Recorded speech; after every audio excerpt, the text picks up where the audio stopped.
Hi, it's Ben Chan. Today I'm going to make a video for Gabby's daughter. And in this video, we're gonna do something kind of different. I'm actually gonna tilt this down as much as I can because I wanna show you my left hand. And hopefully this will help. So when you're playing your piece that you played for me,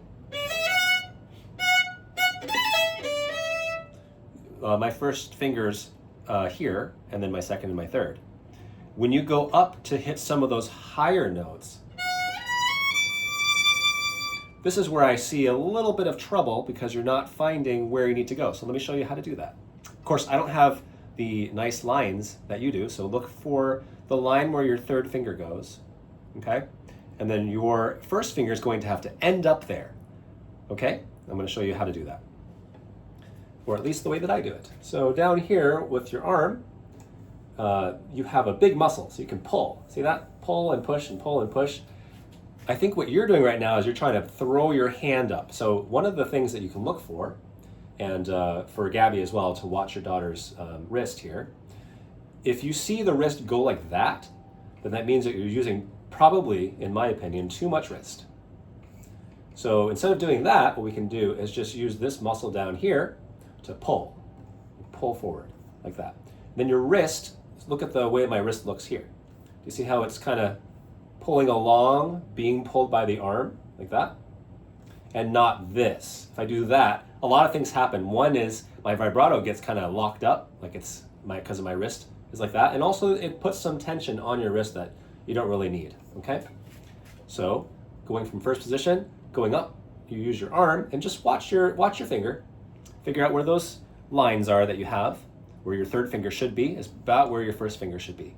Actually, it's exactly where your first finger should be because it's the same note. So from here, it's my A on the E string, and then if I put my third finger, if I go into third position and put my first finger there, and I slide it up using this muscle down here, like this, and you can even do it like this. Okay, and then you go to the 1, and then slide, don't push too hard, pull your arm. Do you see the angle of my wrist? So a bad way to do it, in my opinion, would be like this. See how my wrist is starting to bend the wrong way? So what we want instead is we want to use this one to pull, and then when you pull, then your wrist, because it's relaxed, it just kind of comes with it. And because this is what we call third position, from first position to up to third position, it's the same spot every time. And if you want to come back down, you kind of reverse the process. But strangely, my wrist doesn't bend the other way. So if I try to go with the wrong way, then a lot of things happen, but one of them is that you can see my wrist actually bending this way like that. Whereas if I just use my arm, then it doesn't, okay? Again, this is a pretty tricky angle to get, but let's do it again. Now, what does that do for us? It does a few things. It gets us up to the same finger, the same note as our third finger, first finger, third finger. But now, I'm on first finger here, I can actually go and get more notes. See that? So now I can get all the way up to the D. So when you're going for that high D, instead of going like something like that, which is a little scary, actually what you want to do here is slide up to the third position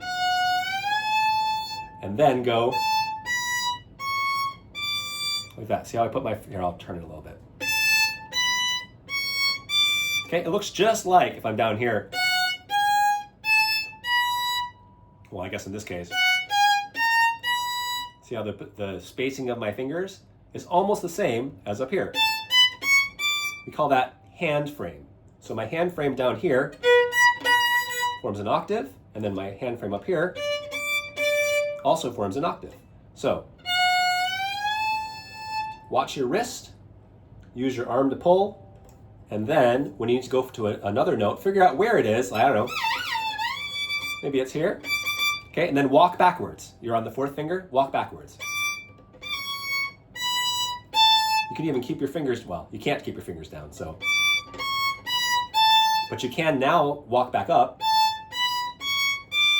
And that's the distribution of your fingers right there. I know, a big word, distribution. And then down here, same thing. So hopefully that will help you with your shifting. And then your shifting, you can go to there, or you can go, see how I got, or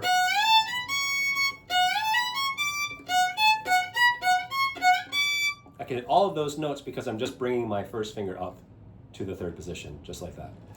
So, hopefully that helps. Good luck.